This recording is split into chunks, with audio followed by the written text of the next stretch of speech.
भोलेनाथ ने कहा प्रभु जब आपका आदेश है तो मैं विवाह के लिए तैयार हो रहा हूं। ठीक है, क्योंकि जब आप विवाह के लिए तैयार होगे ना तो आपके अंश से जो पुत्र की प्राप्ति होगी कार्तिकेय, उसी के द्वारा एक ताड़कासुर नाम का जो राक्षस है सारे संसार में आतंक को फैलाया है उसका उद्धार होगा और तब जाकर के देवताओं की रक्षा होगी। इसलिए आप मेरी बात मान करके विवाह के लिए तैयार हो जाइए। शिव जी ने कहा प्रभु जब आपकी इच्छा है तो मैं विवाह के लिए तैयार हूं। अब आपकी आज्ञा को मैं सिरोधार्य कर रहा हूं, सिर पर रख रहा हूं। भगवान राम ने कहा मेरी आज्ञा आप सिर पर मत रखिए। क्यों?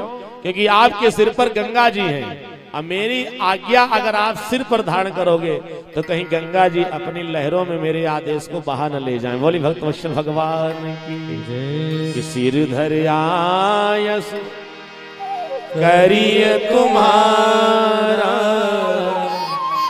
अपरम धर्म यह नाथ हमारा, परम धर्म यह नाथ हमारा। भोलेनाथ ने कहा तो आपकी आज्ञा मैं रखूं कहां? मैं आपका सेवक हूं, आप मेरे स्वामी हो और स्वामी की आज्ञा सदा सर्वदा सेवक अपने सिर पर धारण करता है।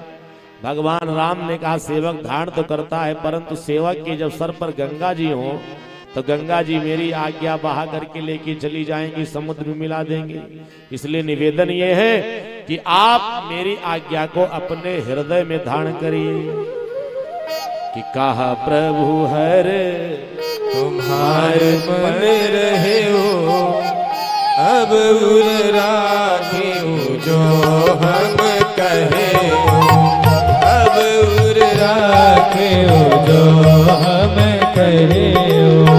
कहा प्रभु हर तुम्हारे मन रहे हो, अब उर राखे जो हम कहे हो, अब उर राखे जो हम कहे हो। कहा सिर पर मत रखिए, क्योंकि सिर पर रखोगे गंगा जी बहा के लेके चली जाएंगे। तो अब उर राख्यो जो हम कहूं, अब अपने हृदय में उर में आप रखिए जो मैं कह रहा हूं। ठीक है प्रभु मैं आपकी आज्ञा से विवाह के लिए मैं तैयार हूं। मानो पूरे संसार के लोगों को देवादिदेव महादेव समझाते हुए कहते हैं कि ये देवादिदेव महादेव जो दुनिया का सबसे बड़ा योगी है ना, ये भी विवाह के लिए तैयार है, लेकिन ये काम के लिए नहीं, ये भगवान राम के लिए। बोली भक्त वत्सल भगवान की। राम जी वहां से आज्ञा लेकर के प्रस्थान करते हैं शिव जी से, और इधर सप्त ऋषियों को भोलेनाथ ने भेजा जाओ पार्वती जी की प्रेम परीक्षा लो। सप्त ऋषि आए और सप्त ऋषियों ने जाकर के पार्वती जी की परीक्षा ली। पार्वती आप किसको पति के रूप में पाने के लिए तपस्या कर रहे हो? पार्वती जी ने कहा मैं पति के रूप में देवादिदेव महादेव को पाना चाहती हूँ। अरे महादेव के पास कोई गुण है नहीं, महादेव अवगुण भवन,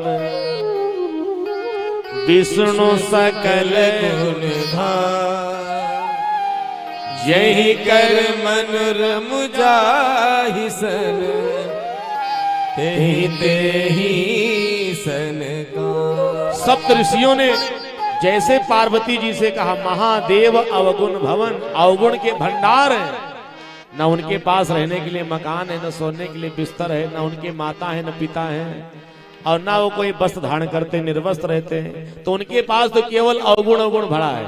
अगर आपको पति के रूप में प्राप्त करना है तो विष्णु सकल गुण खान, भगवान विष्णु से विवाह की इच्छा रखो। वो देवादिदेव महादेव के चक्कर में क्यों पड़ी हो? पार्वती जी ने कहा ऋषियों आपने आने में विलंब कर दिया, अगर आप पहले आए होते तो हो सकता था आपकी बात में मान लेती, परंतु मैंने अपने मन से ये प्रतिज्ञा अपने मन में कर ली है कि मैं संसार सागर में देवादिदेव महादेव को ही पति के रूप में प्राप्त करूंगी। अब अगर महादेव मुझे पति के रूप में प्राप्त नहीं होंगे तो एक जन्म नहीं हजारों लाखों करोड़ों जन्म तक मैं इसी तपस्या करती रहूंगी, लेकिन मैं अगर विवाह करूंगी तो देवादिदेव महादेव से ही करूंगी। कि जन्म कोटि लगी रगर हमारी, बरहु शंभु नत रहु कुंवारी, जन्म कोटि लगी रगर हमारी, बरहु शंभु नत रहु कुंवारी, बरहु शंभु नत रहु कुंवारी। मैं करोड़ों जन्म तक तपस्या करती रहूंगी, लेकिन पति के रूप में मैं देवादिदेव महादेव को ही चाहती हूँ।